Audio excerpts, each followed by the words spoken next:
Thank you, thank you, thank you, thank you. धन्यवाद, धन्यवाद, धन्यवाद, धन्यवाद, धन्यवाद। परमपिता परमेश्वर, हृदय से धन्यवाद करते हैं। आपने हमको अपनी शरण में लिया, इसके लिए धन्यवाद करते हैं।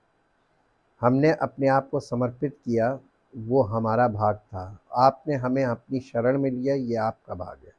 हमारे लिए सौभाग्य की बात है कि आपने हमें अपनी शरण में लिया, अपना पुत्र बनाने के लिए अपने पुत्र का आत्मा दिया, और पुत्र का आत्मा हमें आपका पुत्र बना रहा है, और हमें आपके पुत्र के लिए जो जो क्वालिटीज़ चाहिए हमारी लाइफ में, उन्हें उत्पन्न कर रहा है, हमारे स्वभाव को परिवर्तित करके पुत्र के स्वभाव में बदल रहा है। हम आपका धन्यवाद करते हैं। जो कार्य आप हमारे जीवन में कर रहे हैं, जो कार्य आप कलीसिया के सब अंगों के ज़िंदगियों में कर रहे हैं, उसके लिए हम आपका धन्यवाद करते हैं।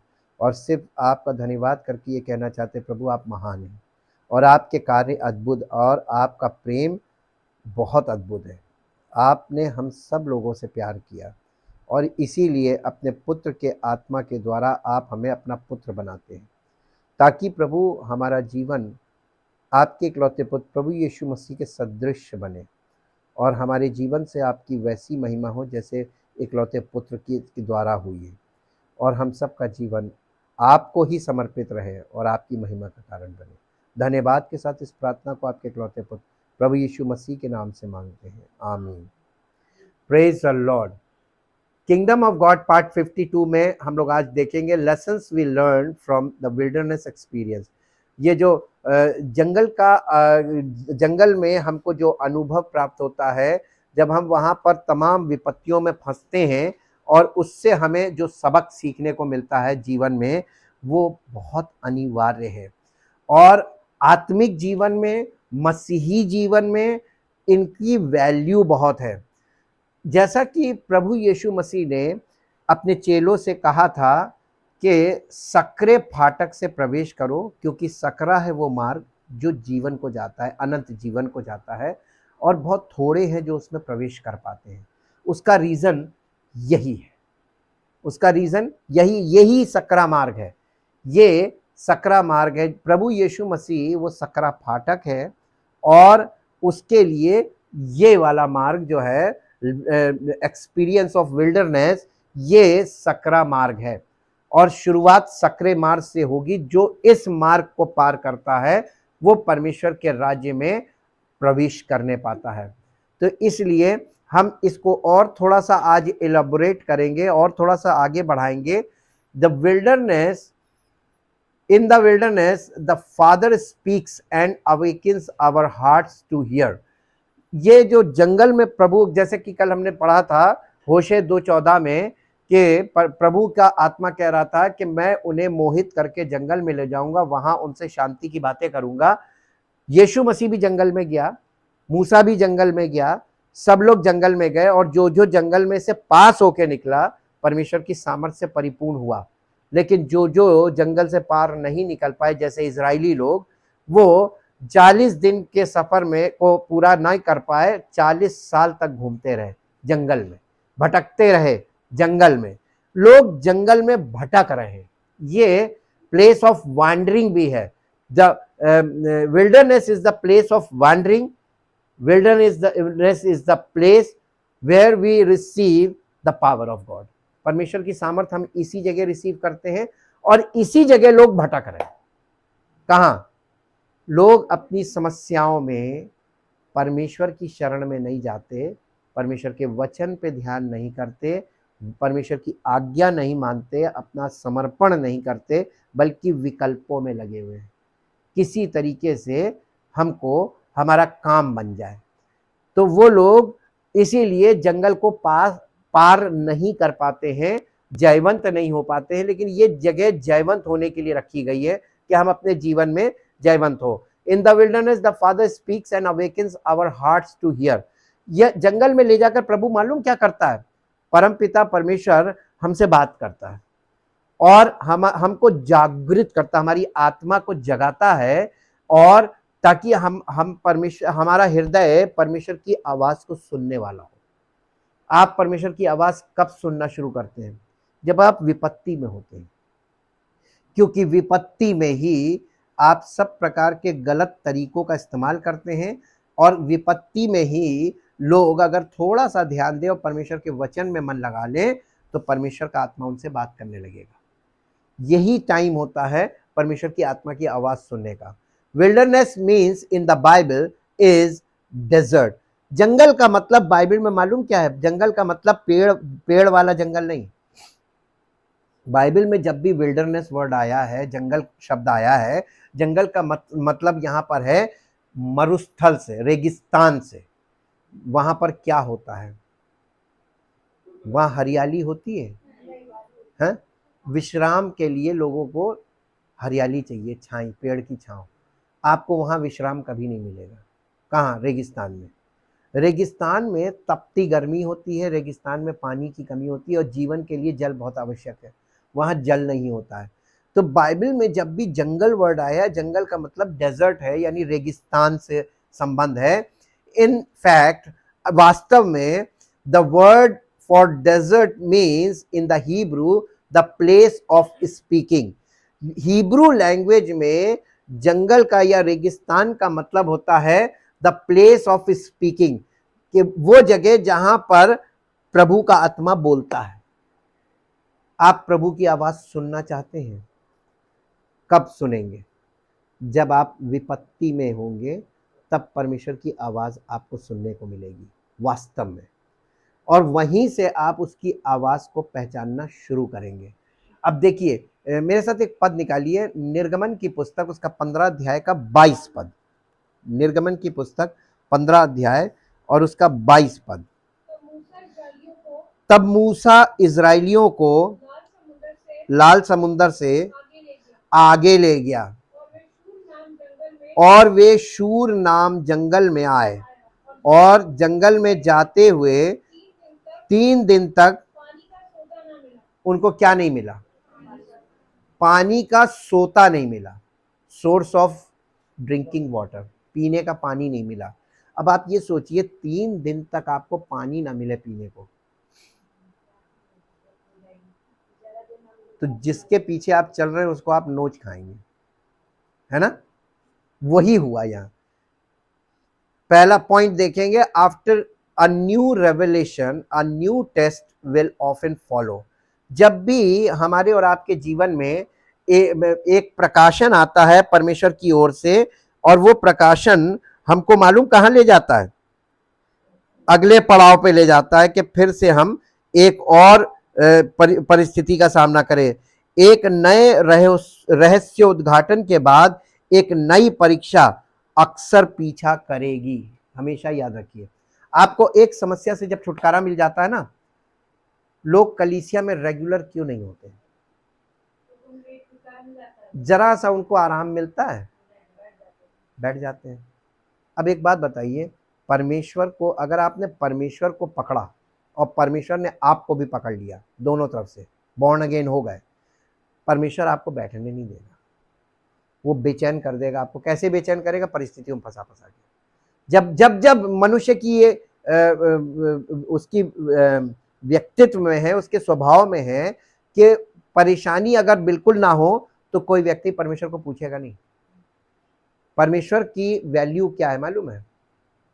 विपत्ति में जब आपके पास कोई नहीं, कोई रास्ता नहीं बचता, तब कौन मिलता है? तब आप किसके बारे में सोचते हैं? तब आप कहते हैं कि परमेश्वर, अब परमेश्वर करेगा। डॉक्टर जब लास्ट में कह देता है कि अब इसमें कुछ नहीं बचा, अब सब ऊपर वाले के हाथ में, तब आप लास्ट में घूमते हैं कि प्रभु दया करो। अब ये बताइए, आपने अपना जीवन नष्ट कर लिया, अपना शरीर नष्ट कर लिया, डॉक्टर ने जवाब दे दिया, तो अब परमेश्वर की ओर आप मुड़ रहे हैं लास्ट में, जब कुछ नहीं बचा। अगर आप शुरू से परमेश्वर के साथ साथ चले तो उस दशा को आने नहीं देगा। हम आपको एक यहां पर एक बारीक चीज बताना मांगते हैं। अक्सर लोग सोचते हैं कि परमेश्वर तो चमत्कार कर सकता है, हमारे मृतक शरीर में जान डाल सकता है। जी हां, डाल सकता है, लेकिन अगर आपका शरीर सड़ जाए, सारे अंग फेल हो जाए और परमेश्वर आपके जीवन का अंत समय आ जाए, उस समय आप कहें प्रभु बचा लो, तो क्या जान डालेगा?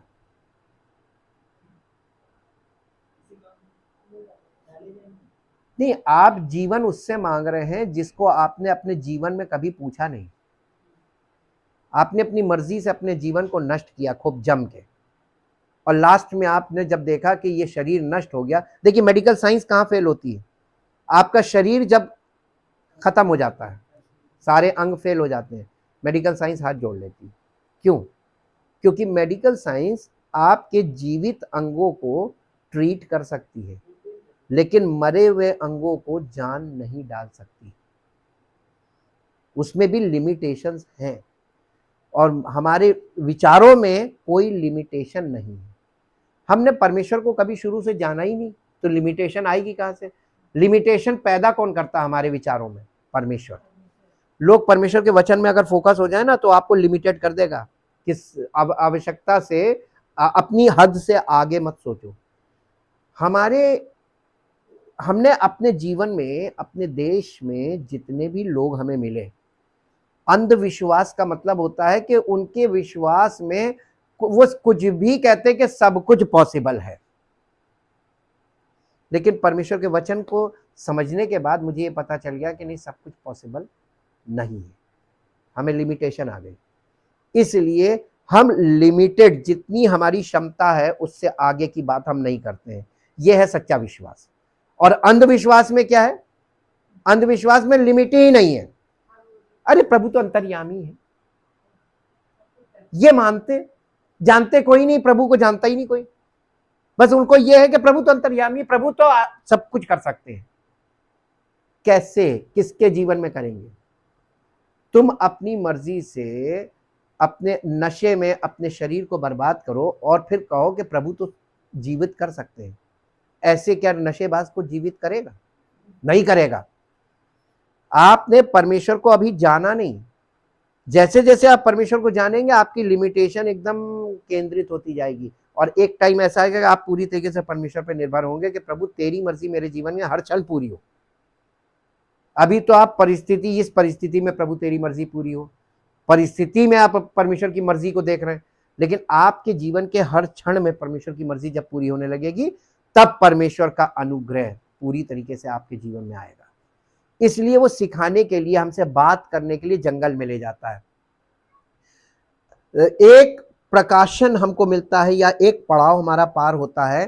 कभी मत सोचिएगा कि आपको एक महंगी बढ़िया शर्ट मिल गई, अब आपका जीवन एक शर्ट में पार होगा। आपको जीवन में पता नहीं कितनी शर्ट्स की जरूरत होगी, कितनी पैंट्स की जरूरत होगी, कितने कपड़ों की जरूरत होगी। हर समय चीजें बदलती रहती हैं। एक गाड़ी से आपका जीवन पार नहीं होगा। आपने एक गाड़ी ली है, कुछ सालों बाद वो खराब होगी, फिर दूसरी गाड़ी, फिर तीसरी गाड़ी, फिर चौथी। इनकी लिमिट खत्म नहीं होती है। हम अपने खर्चे बढ़ाने के लिए हमेशा तैयार रहते हैं, लेकिन अपनी इनकम में अपने आप को सीमित करना हमने नहीं सीखा। क्यों लोग कर्जे में डूब रहे हैं? ये विचारधारा है। विचारधारा ये कि ले लो देखा जाएगा, ऐसा विचार हमारे देश के लोग करते हैं। और एकदम अंधविश्वास में कि आज नहीं है कल होगा, दे दिया जाएगा। करते कि नहीं करते? और यही विचारधारा उनको डुबा देती कर्जे में। आपको ये कभी नहीं सोचना है, जिस पैसे को आपने देखा नहीं, जो अभी आपके हाथ में आया नहीं, जिसका अभी कहीं स्रोत नहीं, उस पर आप भरोसा करके और कर्जे में सामान ले रहे हैं, ये बुद्धिमानी है कि मूर्खता है? और लोग कर रहे हैं। परमेश्वर का वचन हमको बुद्धिमान बनाता कैसे? सीमित दायरे में रहना सीखो। आप इनकम नहीं बढ़ा सकते हैं, तो इनकम बढ़ाने के लिए प्रयास मत करो। फिर क्या करना चाहिए बताइए? अब आपके पास क्या ऑप्शन बचा? नहीं, आप इनकम को बढ़ा नहीं सकते। ठीक है, मेरी बात पे ध्यान दीजिएगा, प्रश्न बहुत ध्यान से सुनिएगा। और आपको इनकम, आपके घर में पूर्ति नहीं हो पा रही है जो इनकम आपके पास आ रही है, और आप इनकम बढ़ा नहीं सकते। कोई व्यक्ति नहीं बढ़ा सकता इनकम अपनी। इनकम एक ही तरीके से बढ़ती है, या तो ऊपर से जहां आप जॉब करते हैं वो आपकी इनकम बढ़ा दें। इनकम बढ़ाने का मतलब कि जिम्मेदारी बढ़ेगी, काम बढ़ेगा, तभी इनकम बढ़ेगी। कोई व्यक्ति आपको एक ही काम के पैसे बढ़ा के नहीं देगा। बढ़ाता कोई? कभी नहीं बढ़ाता। काम बढ़ा देता, इनकम भी बढ़ा देता कि ये काम तुम कर लो, 4 आदमी का काम 1 आदमी करेगा तो उसको पैसे को आपको बढ़ा देगा। आप जब किसी के लिए किसी का काम करते हैं और उसका काम आपसे जितने में पड़ रहा है उतने ही में तो कराएगा। आप ज्यादा मांगे कहेगा भैया आप कहीं और देख लो। तो लिमिट है ना, इनकम की एक लिमिट है।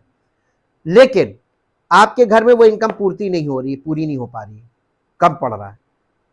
अब इनकम आप बढ़ा नहीं सकते तो आप क्या कर सकते हैं? क्या कर सकते हैं हिंदी में बताइए?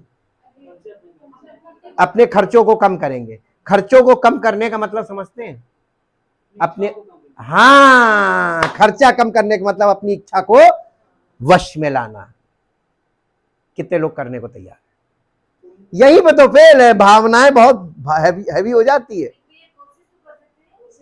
नहीं, कोशिश नहीं करनी है, ऑप्शन ही नहीं है कोई।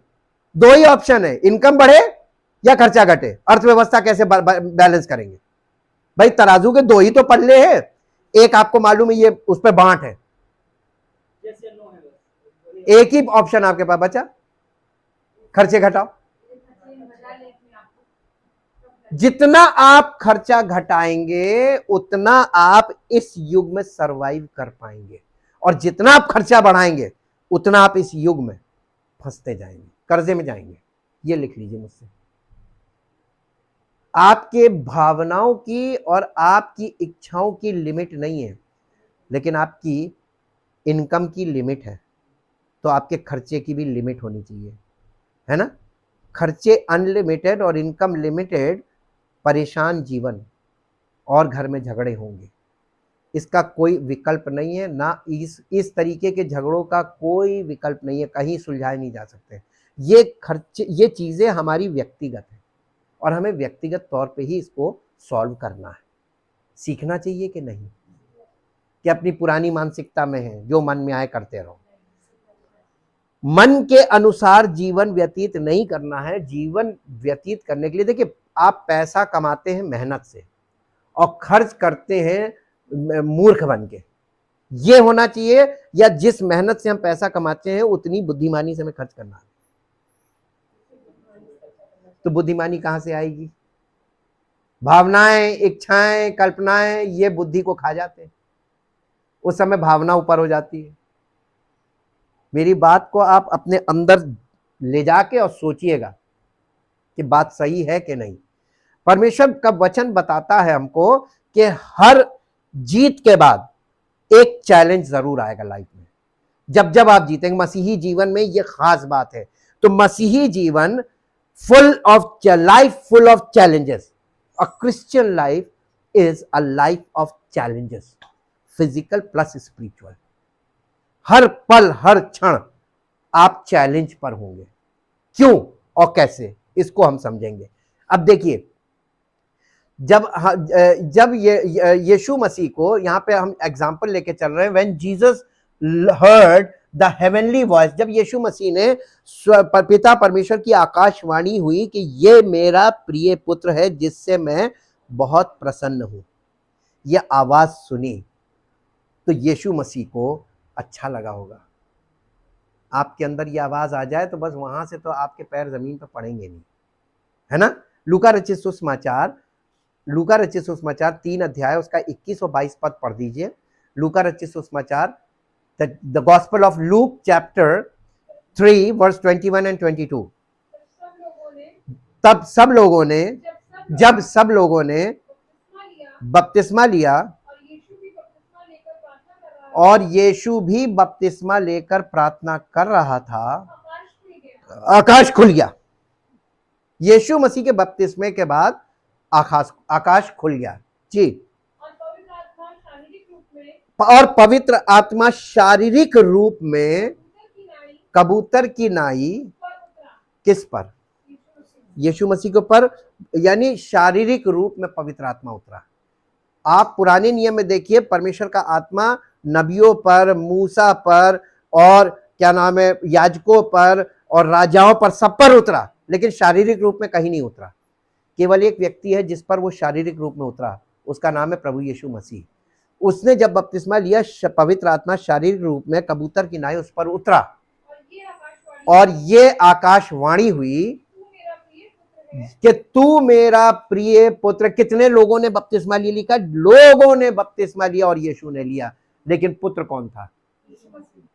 बाकी सबका बपतिस्मा किसी काम का नहीं, है ना जी।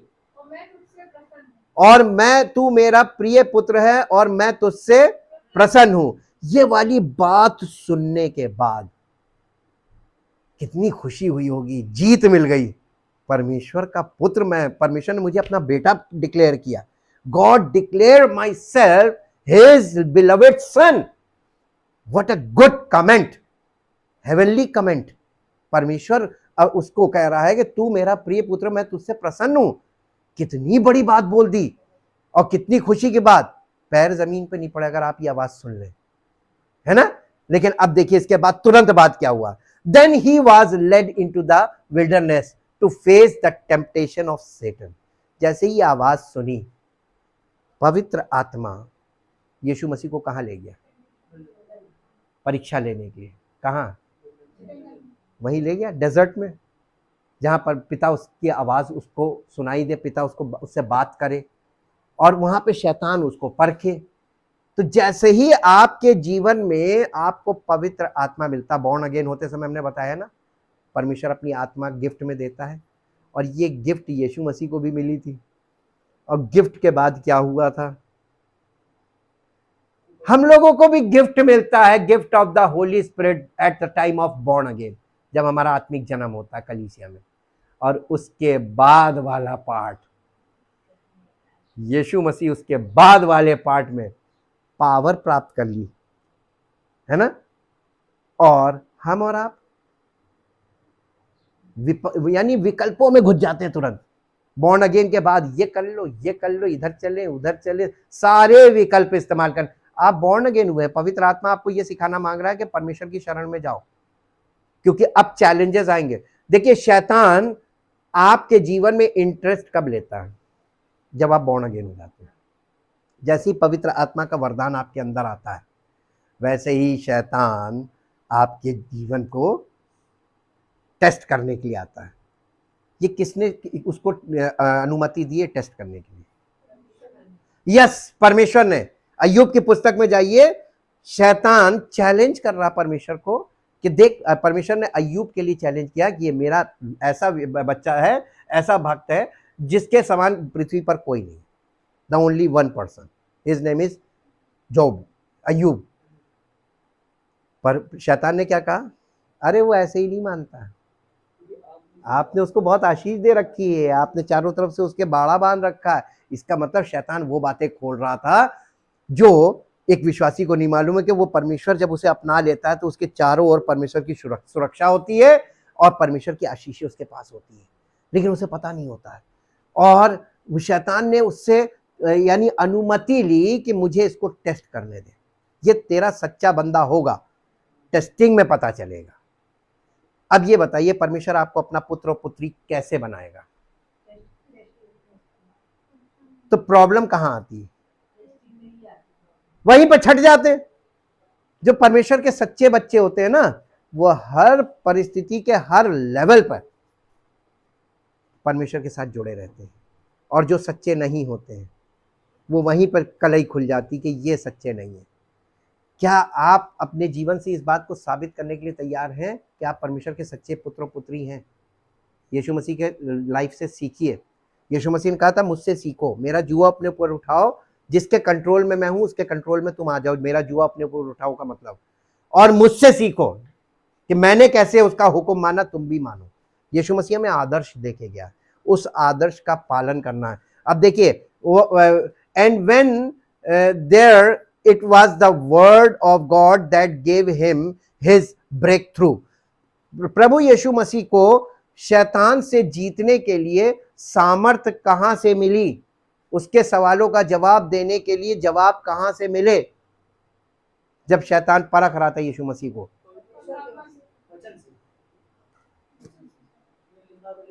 यीशु मसीह बार बार कह रहा था, लिखा है, बाइबल से।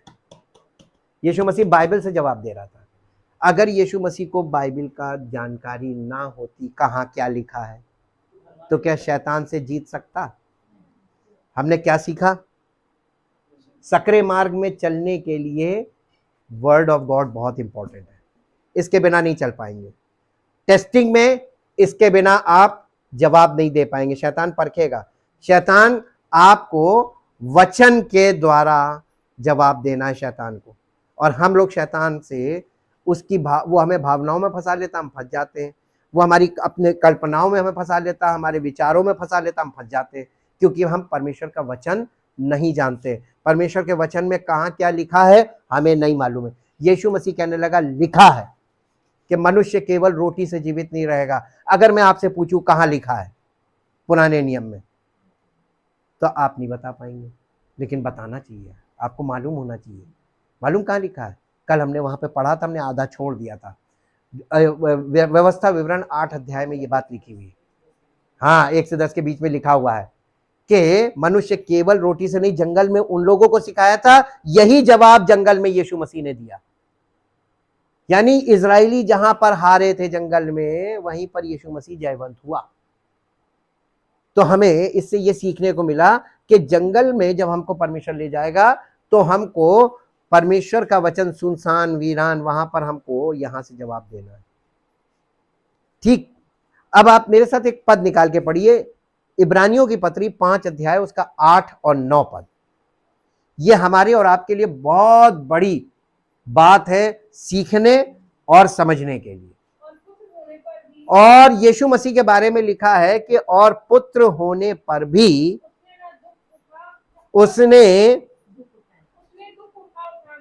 उसने किसने? यीशु मसीह ने दुख उठाकर किसने?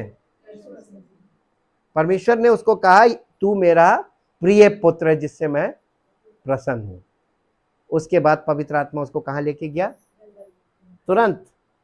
और जंगल में शैतान के सामने वो परमेश्वर के लिखित वचन से बात कर रहा था, क्योंकि वो कह रहा था लिखा है, लिखा है, लिखा है। और फिर शैतान ने भी कहा लिखा है, तो यीशु मसीह ने कहा ये भी लिखा है। तो अब वचन से शैतान भी बात कर रहा है और यीशु मसीह भी बात कर रहा है। आज भी यीशु मसीह आपसे वचन के द्वारा बात करेगा, लेकिन शैतान भी आपसे वचन के द्वारा बात करेगा। तो be careful about the word of God, क्योंकि आप इसमें से शैतान का नजरिया भी आपको मिलेगा और परमेश्वर का नजरिया भी मिलेगा। दोनों नजरिए इसी में है और दोनों आत्माएं यहां इसी के द्वारा काम करेंगी, और सबसे ज्यादा आप फंसेंगे वचन में। यीशु मसीह के लिए लिखा है कि उसने पुत्र होने पर भी उसने दुख उठाकर आज्ञा मानी। हम लोग आज्ञा नहीं मानते क्योंकि हम दुख नहीं उठाना मांगते, और आज्ञा मानना सीखना पड़ता है, और सीखते समय दुख उठाकर आपको आज्ञा माननी सीखनी है। जब कोई व्यक्ति आज्ञा नहीं मानता है तो परमेश्वर उसके लाइफ में इंटरेस्ट नहीं लेता है। जो आज्ञा मानता है, आगे पढ़ दीजिए, एक पद और होगा, और आज्ञा दुख उठाकर आज्ञा माननी सीखी, पहला काम। फिर उसके बाद और सिद्ध बनकर अपने सब आज्ञा मानने वालों के लिए सदा काल के उद्धार का कारण हो गया। यीशु मसीह उद्धारकर्ता कैसे हुआ? सिद्ध बनकर, दुख उठाकर पिता की आज्ञा माननी सीखी, और सिद्ध बनकर सब अपने आज्ञा मानो के। आज जो यीशु मसीह की आज्ञा मान रहा है वो सिद्ध इसीलिए हो रहा है क्योंकि उसने वो सिद्धि प्राप्त की है। आपको उसकी सिद्धि मिलती है, आपको अपनी सिद्धि नहीं मिलती है। हमें अपनी सिद्धि नहीं मिलेगी, हमें यीशु मसीह की सिद्धि मिलती है। The anointing of Jesus Christ हमारे जीवन में आती है। हमारी खुद की अनॉइंटिंग नहीं है कि हमने खुद से कुछ प्राप्त कर लिया। इसीलिए लिखा मसीह में। Number 2, great problems of the often follow great victories. Great problems यानी बड़ी समस्याएं, जितने ग्रेट प्रॉब्लम, महान समस्याएं अक्सर बड़ी जीत के बाद आती हैं। महान महान समस्याएं अक्सर बड़ी जीत के बाद आती हैं। जब आप बहुत बड़ी जीत हासिल करते हैं उसके बाद एक बड़ी समस्या आके खड़ी होती है। जब इजराइलियों को परमेश्वर ने मिस्र में से निकाल लिया, बड़ी समस्या थी, गुलामी में से निकाल लिया, जैसे हमें और आपको संसार में से निकाल लिया, बड़ी समस्या थी, हम निकल नहीं सकते थे, उसने निकाल लिया।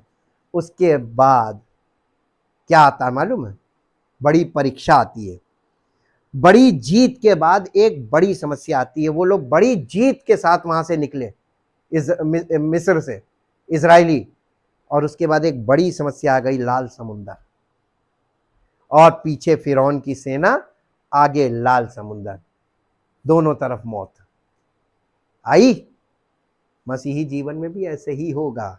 जैसे ही आपको पवित्र आत्मा का गिफ्ट मिलेगा, बॉर्न अगेन हो गए, वैसे ही आपको एक बड़ी जीत तो मिली है, लेकिन एक बड़ी समस्या आके खड़ी हो गई। आपको मालूम कुछ नहीं है और आपके पास उतना विश्वास भी नहीं है। अब आपको लेके कौन चलेगा? देखिए, हम आपको आज इससे बड़ा अच्छी चीज सिखाते हैं। हम लोग सीखेंगे मिलके। सीखेंगे कैसे? कि देखिए, इसमें लिखा हुआ है कि Israelites after delivered from their enemy at the Red Sea and were on their way to the promised land when they experienced a shortage of water. जब वो लाल समुंदर पार हो गए, लाल समुंदर एक बहुत बड़ी समस्या थी, पीछे फिरौन की सेना, यहां फंसे। यहां से परमेश्वर ने कैसे निकाला? यहां से परमेश्वर ने उनको निकाला। मूसा परमेश्वर की दुहाई दे रहा था, पढ़िएगा 14 अध्याय निर्गमन का घर में जाके। मूसा परमेश्वर की दुहाई देने लगा और लोग मूसा पे बड़बड़ाने लगे कि हमें मारने के लिए जंगल में लेकर आया। और मूसा परमेश्वर की दुहाई दे रहा है कि प्रभु हम लोग फंस गए। तो मूसा को डांट पड़ी। परमेश्वर ने कहा, तू खड़े खड़े मेरी दुहाई क्यों दे रहा है? मैंने तुझे जो लाठी दी है, अपनी लाठी समुद्र की ओर बढ़ा। लाठी का मतलब अथॉरिटी। अथॉरिटी सब इजराइलियों के पास नहीं थी, लेकिन मूसा के पास थी। परमेश्वर अपने सेवक को अधिकार देता है। हम लोगों ने पिछले दिनों में देखा, वो अधिकार के साथ खड़ा करता है। जिस सेवक के पास अधिकार नहीं होता वो झूठा सेवक होता है। मूसा के पास अधिकार था और परमेश्वर से डांट पड़ी, अपनी लाठी समुद्र की ओर बढ़ा और समुद्र 2 भाग हो जाएगा। करेगा कौन है? मूसा को विश्वास से लाठी बढ़ानी थी। अब ये विश्वास का काम था, लाठी बढ़ाना। मूसा प्रार्थना कर रहा है, प्रभु बचा। अब आपको समझ में आया प्रार्थना इंपॉर्टेंट है कि विश्वास है? मूसा को डांट पड़ चुकी है, प्रार्थना के नाम पर डांट पड़ी थी। मैं सब निकाल के पढ़ लीजिए, चलिए आपको दिखाई देते, नहीं तो आप कहेंगे पता नहीं कहां लिखा, भैया बता रहे हैं। 14 अध्याय निर्गमन।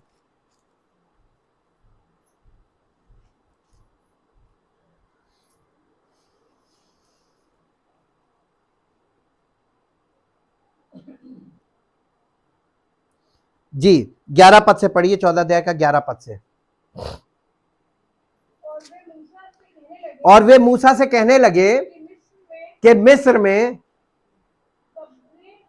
कब्रें ना थी जो तुम हमको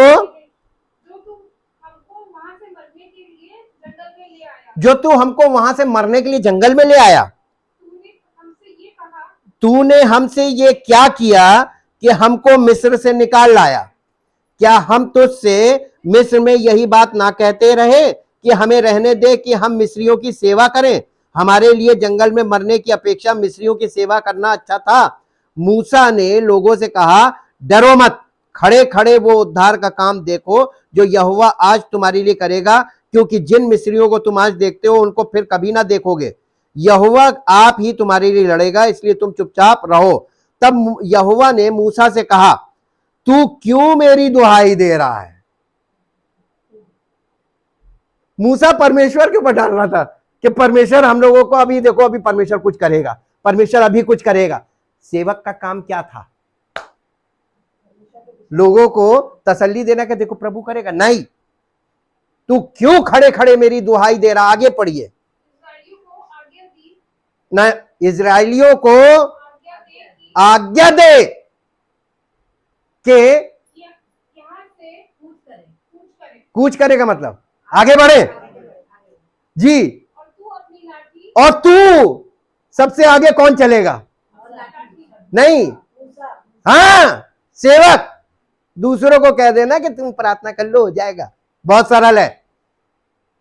आपको प्रार्थना नहीं करनी है, आपको एक्शन करना है। Faith is a action word. विश्वास, जिस विश्वास की बात बाइबल कर रही है वो क्रियान्वित है, क्रियाशील है। आपको करके दिखाना है, वो है विश्वास, लिविंग फेथ। मूसा से परमेश्वर ने कहा लोगों को आगे बढ़ने की आज्ञा दे, और लोगों को आगे बढ़ने का मतलब, बढ़ने की आज्ञा देने का मतलब कि तू आगे बढ़। मूसा से कहा तू आगे बढ़, जब तू आगे बढ़ेगा तो तेरे साथ लोग आगे बढ़ेंगे। कलीसिया में लोग आगे बढ़ क्यों नहीं पा रहे? सेवक खड़ा हुआ, लोगों को कह रहा तुम लोग ये करो, तुम वो करो, तुम वो करो, तुम वो, सबको काम बांट रहा है, और खुद लोग तो फॉलो कर रहे हैं ना। हम प्रभु यीशु मसीह को फॉलो क्यों करते हैं? क्योंकि प्रभु यीशु मसीह आगे आगे जाता और हम उसके पीछे आगे बढ़ते जा रहे हैं, आगे बढ़ते जा रहे हैं, और पीछे कलीसिया हमारे साथ आगे बढ़ रही। तो हम सब किसके पीछे चल रहे हैं? यीशु मसीह के पीछे। हमारा जो मुखिया है वो यीशु मसीह है। यहां पे मूसा है। मूसा से कहा कि लोगों को आगे बढ़ने की आज्ञा दे, और फिर दूसरा काम क्या कर? और तू अपनी लाठी, अपनी अथॉरिटी का इस्तेमाल कर। तू अपनी लाठी उठाकर अपना हाथ समुद्र के ऊपर बढ़ा। डांट पड़ गई थी, दुआ कर रहा खड़ा। काम करने का समय है कि दुआ करने का समय है? यीशु मसीह ने चेले क्यों बनाए थे?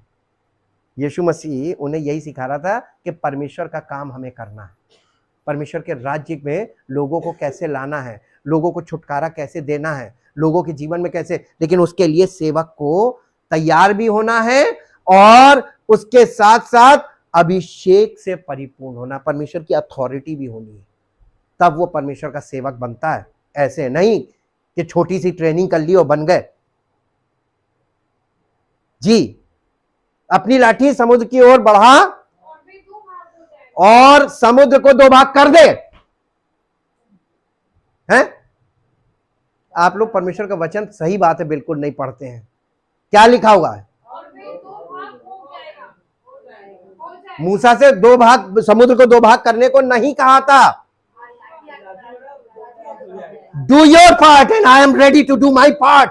परमेश्वर कह रहा है मैं अपना काम करने के लिए तैयार हूं, तू अपना काम कर। हमको अपना काम करना है ताकि प्रभु अपना काम करे। तो पहला पार्ट हमारा है, फिर उसका। आत्मा तो तैयार है, क्या चीज कमजोर है?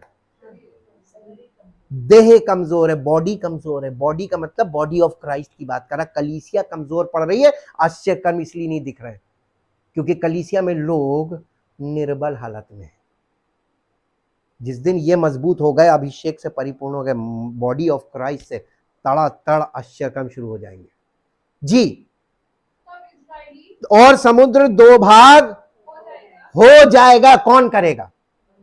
परमेश्वर। परमेश्वर जब काम करता है ना तो उसमें टाइम फैक्टर आता, हमेशा याद रखिएगा। परमेश्वर कभी भी जादूगर नहीं है। God is not a magician, God is a real God, natural. वो सुपर नेचुरली काम करता है। और आप जब इसको देखेंगे कैसे दो भाग हुआ, तो आप इसको ऐसे देखेंगे कि यहां पर इसमें लिखा है, नहीं 19 पद से पढ़िए। तब परमेश्वर का दूत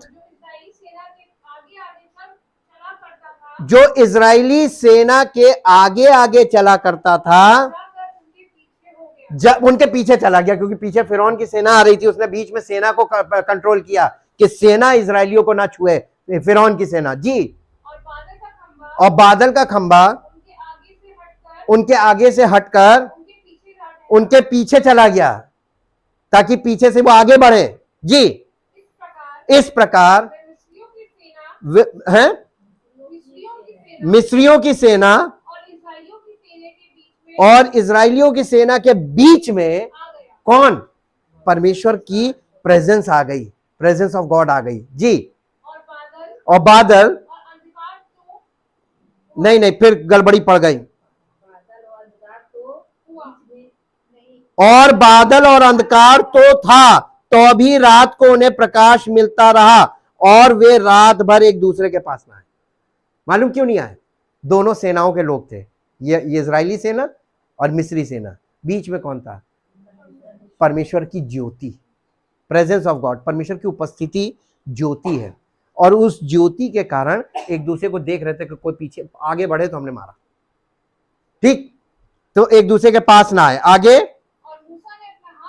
और मूसा ने अपना हाथ समुद्र की ओर बढ़ाया, और यहोवा ने कितना समय लगा परमेश्वर को काम करने में?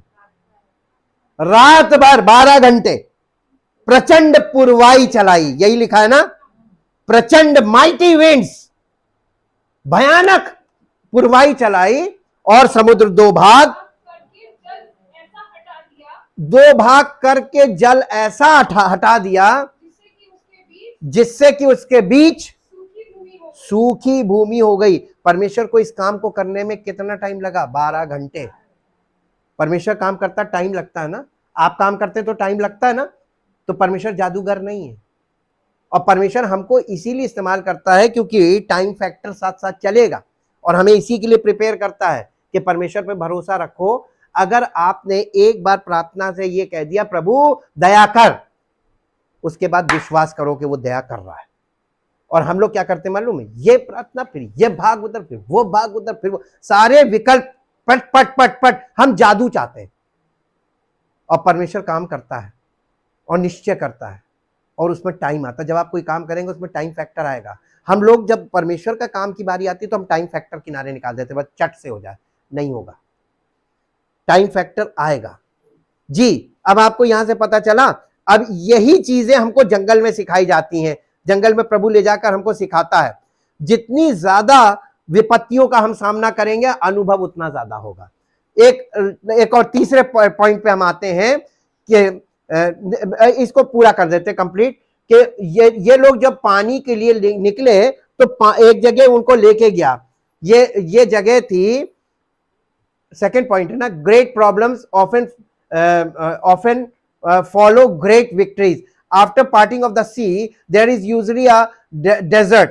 अक्सर समुद्र के बाद जब आप किनारे पर जाते हैं तो वहां पर वो रेगिस्तानी एरिया होता है, और वो रेगिस्तानी होता है, वहां बालू होती है। Israelites after delivered from their enemy the red Sea and were on their way to the promised land. जब वो लाल समुद्र पार करके और वो उससे प्रतिज्ञा किए हुए स्थान के लिए प्रस्थान कर रहे थे, when they experience the shortage of water, तब उनको पानी की कमी का सामना करना पड़ा। We assume that a continual experience of victory is the norm, when in fact victory is often sandwiched between the lessons we learn from our difficulties. इसका मतलब ये हुआ कि जब वो लोगों ने लाल समुद्र पार किया, उन्हें वहां पर एक ऐसी परिस्थिति का सामना करना पड़ा, वो था पीने के लिए पानी नहीं मिला उनको, प्यासे मरने लगे। और पानी मालूम है वो जीवन को दिखाता है, जल ही जीवन है। तो इसका मतलब उनका जीवन संकट में आ गया, और जब जीवन संकट में आता है तब क्या होता है? हम लोग कभी कभी ये मान लेते हैं कि जीत का निरंतर अनुभव ही आदर्श है, यानी हमें हर बार जीतना है।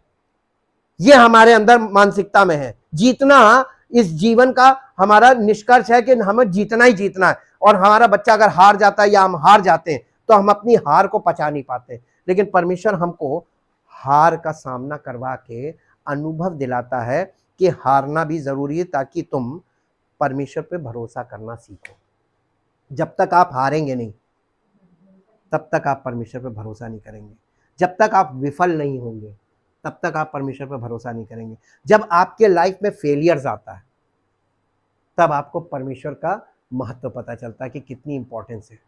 परमेश्वर के वचन का महत्व, परमेश्वर की उपस्थिति का महत्व, परमेश्वर के अभिषेक का महत्व, परमेश्वर की संगति का महत्व, ये कब पता चलता है? जब हम फेलियर में फंसते हैं। हमारी लाइफ में फेलियर आना ज़रूरी है। अगर आप कभी विफल नहीं हुए अपने जीवन में, तो आप घमंड से भर जाएंगे, ओवर कॉन्फिडेंस रहेंगे। परमेश्वर अपने लिए ऐसे बच्चे नहीं पसंद करता। ये जो जीवन का अनुभव है, इसकी जो लास्ट लाइन है कि जीत अक्सर उन सबकों के बीच में होती है जो हम अपनी कठिनाइयों से सीखते हैं। जीत कहां मिलेगी आपको? ये सैंडविच वर्ड लिखा है ना, सैंडविच का मतलब जैसे सैंडविच बनाते हैं उसके बीच में हम लोग सब्जी या कोई चीज भरते हैं, एक ब्रेड इधर एक ब्रेड इधर, एक तरफ समस्या और एक तरफ उस समस्या का से हमको क्या सबक मिला, ये दो चीजों के बीच में जीत का मसाला होता है। इसी को कहते हैं जयवंत होना। जब तक आप कठिनाइयों से सीखेंगे नहीं तब तक आप जीवन में उन्नति नहीं पाएंगे, और परमेश्वर आपको अनुभव कराना मांगता है। तीसरा point, in the midst of our difficulties God designs test that teach us his ways. यानी हमारी, इसको हिंदी में हम ऐसे देखेंगे, हिंदी में इसका आराम करने से नहीं, ये नहीं है, हमारी कठिनाइयों के बीच में परमेश्वर ऐसी परीक्षाएं बनाता है जो हमें उसके मार्ग सिखाती है, परमेश्वर के मार्ग सिखाती है। आपने मसीहत में, आप कलीसियाओं में जाकर सुनिए, कहीं भी ये शिक्षाएं अब नहीं है। ये सच्ची शिक्षाएं हैं जिनके द्वारा परमेश्वर हमें उस सकरे मार्ग में कैसे हमारी अगुवाई करने के लिए तैयार है वो सिखा रहा है। हम जब सकरे मार्ग में चलेंगे तभी हम परमेश्वर की उपस्थिति का अनुभव करेंगे और परमेश्वर की आवाज सुनेंगे। Israelites saw the waters of Mara, they soon became upset when they found that it was bitter and undrinkable। यानी उनको जब वो लाल समुद्र पार करके जो पहला पड़ाव था, 3 दिन का सफर इन्होंने किया उस मरुस्थल का, उन्हें एक जगह पर वहां पानी नहीं मिला, फिर एक जगह पर उनका एक सोता मिला, उस सोता का नाम मारा रखा उन्होंने। मारा का मतलब होता है कड़वा और पीने लायक नहीं था, बहुत खराब पानी था वहां का। और उन्होंने क्या किया, bitter and अनड्रिंकेबल, and so they named it मारा। उन्होंने उस जगह उस सोते का नाम मारा रखा, विच मीन्स बिटर, ग्रीफ और क्लामिटी, विपत्ति। ये विपत्ति का जल है, विपत्ति का जल। क्लामिटी का मतलब विपत्ति का जल। The Israelites cried out to Moses for water. और इजरायली लोग मूसा के ऊपर चिल्लाने लगे पानी के लिए। करना क्या चाहिए था? लाल समुद्र किसने पार कराया था? तो परमेश्वर को क्यों नहीं पुकार रहे थे? मूसा को क्यों बोल रहे थे? बेटा यही आज तक है, यही आज तक माइंडसेट चला आ रहा है। हर चीज में सेवक, प्रार्थना करनी आप कीजिए, जो कुछ करना आप कीजिए। हम तो इजरायली हैं, बेबी हैं, हमको जहां बैठा दो बैठ जाएंगे, जब बोल दो बोल दो। अब बाकी सब करने में हम अपनी मर्जी के, फिजिकल लाइफ में हम सब अपनी मन का कर रहे हैं, लेकिन परमेश्वर के मामले में हम एक कदम आगे नहीं बढ़ना मांगते। हम परमेश्वर से संपर्क डायरेक्ट नहीं बनाना मांगते हैं, हम थ्रू प्रॉपर चैनल रहना मांगते हैं। ये गलत है। देखिए यहां पर हमको सीखना क्या है, इससे सीखिए। Israelites cried out to Moses for water but not to God. परमेश्वर को उन्होंने नहीं पुकारा, मूसा को पुकार रहे थे। पानी कौन देगा? मूसा के परमेश्वर। यही तो लोग आज भी नहीं सीख रहे। आज भी वो सेवक को ही पुकारते हैं, समस्या आई सेवक को फोन करो। अभी इतने समय में तुमने प्रभु से उसकी आवाज नहीं सुनी, उससे बात करना शुरू नहीं की, इसका मतलब तुम्हारा भी कोई संबंध ही नहीं है। बॉर्न अगेन भी नहीं हुए। अगर बॉर्न अगेन हो गए और तुमने उससे संपर्क नहीं किया तो भी गलत है ना, सीखने वाली चीज। The same God that can handle the red sea can handle deserts and drought. यानी वही परमेश्वर जिसने लाल समुद्र उनके लिए 2 भाग कर दिया, वो परमेश्वर रेगिस्तान हो, सूखा हो, सब चीजों से निपटने में सक्षम है। इनको उससे संपर्क करना चाहिए था। He can take the bitter waters of Mara and makes the sweet। वो उस कड़वे पानी को मीठा कर सकता था, लेकिन उन्होंने परमेश्वर से नहीं कहा। आखिर परमेश्वर ने किया। अब आप मेरे साथ एक पद निकालिए, वो इसी का जो आपको मिलेगा निर्गमन की पुस्तक, और उसका 15 अध्याय का 22 पद फिर से पढ़िए।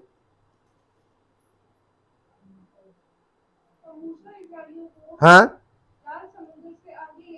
तब मूसा इजरायलियों को लाल समुद्र से आगे ले गया और वो शूर नाम जंगल में आया। शूर नाम, देखिए बाइबल में ये लोग 10 जंगलों से निकले थे। हर जंगल में परीक्षाएं हैं, और ये रेगिस्तानी इलाके हैं, जंगल, निर्जन स्थान। तो इन जंगलों के नाम है, और इनके नाम का भी अर्थ है, क्योंकि हिब्रू लैंग्वेज में हर नाम की एक मीनिंग होती है। और इसमें हिब्रू में शूर का मतलब मालूम क्या होता है? शूर का मतलब होता है दीवार, या आधा हुआ, या सीमित, किसी को सीमित कर देना। शूर का मतलब सीमित, वहां पर सब कुछ सीमित है, लिमिटेड, इंग्लिश में कहेंगे लिमिटेड। परमेश्वर इनको ऐसे जंगल में ले गया जिस जंगल का नाम है शूर, यानी लिमिटेशन। क्यों ले गया? नहीं, क्या चीज सिखा रहा था? लिमिटेशन। लिमिट में सोचो, लिमिट में बोलो, लिमिट में बात करो, लिमिट में, क्योंकि परमेश्वर के वचन में नए नियम में तो बहुत हार्ड लिखा है, तुम्हारे मुंह से केवल वही चीज निकले जो दूसरे को सुनने में उचित हो और उसकी आत्मिक उन्नति हो, उतनी बात तुम्हारे मुंह से निकले, बाकी बंद। और नीति वचन में लिखा है कि मूर्ख व्यक्ति गाल बजाता है, पक पक पक पक पक पक पक पक। अधिक बोलना परमेश्वर को नहीं पसंद है। जब जब आप देखिए यीशु मसीह ने कहा, जब तू प्रार्थना करे तो अन्य जाति के समान बकबक ना करना, बहुत मत बोल। वो सोचते हैं कि उनके अधिक बोलने से उनकी सुनी जाएगी, ऐसे ही लिखा हुआ, यही शब्द है। इसका मतलब परमेश्वर अधिक बोलना नहीं पसंद करता, लिमिटेड। और फिर आप सबोपदेशक में लिखा है, जब तू परमेश्वर के भवन में जाए तो चलने में चौकसी करना, सुनने के लिए समीप जाना, क्योंकि मूर्खों के बलिदान चढ़ाने से उत्तम है परमेश्वर की आज्ञा मानना।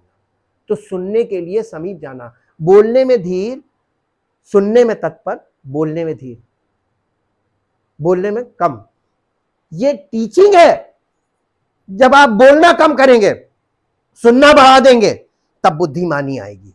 और जब आप बोलेंगे ज्यादा, सुनेंगे कम, तो अटेंशन नहीं होगा, बुद्धिमानी नहीं आएगी। ये बिल्कुल ऑपोजिट्स चलते हैं। ये कॉम्बिनेशंस की हम बात कर रहे हैं। अब आप ये बात सीखिए कि वो लोगों को परमेश्वर ऐसे जंगल में ले गया था जिस जंगल का नाम था शूर। शूर का मतलब है लिमिटेशन, ताकि उनको ये पता चले कि हर चीज की लाइफ में लिमिट होनी चाहिए। एक कहावत हमारे देश में है, अति का भला ना बरसना, अति का भला ना बोलना, अति की भली ना चूप, अति का भला ना बरसना, अति की भली ना धूप। इसका मतलब यह है किसी चीज की अति नहीं होनी चाहिए। अति हर चीज की बुरी होती है, जास्ती नहीं होनी चाहिए, क्योंकि परमेश्वर हमको लिमिटेशन में रहना सिखाता है। जो कुछ तेरे पास है उसी में संतोष कर, संतोषी परम सुखी। ये हमारे जीवन में क्यों नहीं आ रहा है? क्योंकि हमारे विचारधारा में लिमिटेशंस नहीं है। हम अंधविश्वास की बातें करते हैं, अरे परमेश्वर कर देगा। परमेश्वर इस बात से बहुत नाराज होता है, ये ओवर कॉन्फिडेंस वाली बात कहता है, ये मत बोलना, क्योंकि अगर तुम ऐसा बोलोगे तो मैं नहीं करूंगा, और तुम्हें सिखाऊंगा कि मैं कभी कभी नहीं करके तुम्हें बताऊंगा कि इसलिए नहीं किया क्योंकि तुम इस चीज की अपेक्षा कर रहे थे कि परमेश्वर कर देगा। हमारा बच्चा अगर ये मन में सोचे कि अरे ये 10,000 का मिला, अरे पापा दे देंगे, ले लो, हमसे जैसे ही बोलेगा हम कहेंगे नहीं, हम नहीं देंगे, बिना हमारी मर्जी के, बिना हमारी प्लानिंग के तुमने कैसे बड़ी चीज ले ली, हम तो कभी नहीं देंगे।